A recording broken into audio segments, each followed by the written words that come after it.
इथे आल्यावर सगळ्यात आधी ओळख माझी हिच्याशी झाली आणि आल्या आल्या मला माहीत होतं की हे एक खूप छान स्वच्छंद मनाने उडणारं फुलपाखरू आहे.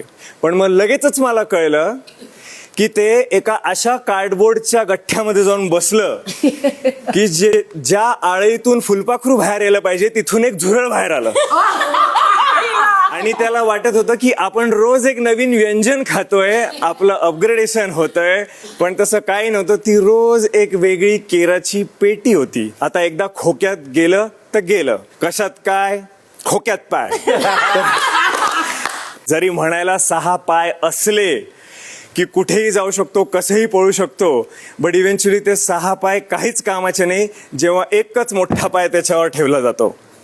हाय माऊ, मला हे बोलायचं आहे तुझ्या मालकाला की जे ते कचऱ्याच्या पेटीची गोष्ट करत आहेत, तर मग तुम्ही पण त्याच कचऱ्यामध्ये येता. मला माहिती की मी कोणत्या लोकांशी बसते. तुमच्यासाठी ते कितीही कार्डबोर्ड राहिलं तरी मला त्याच्याशी काही घेणं देणं नाहीये.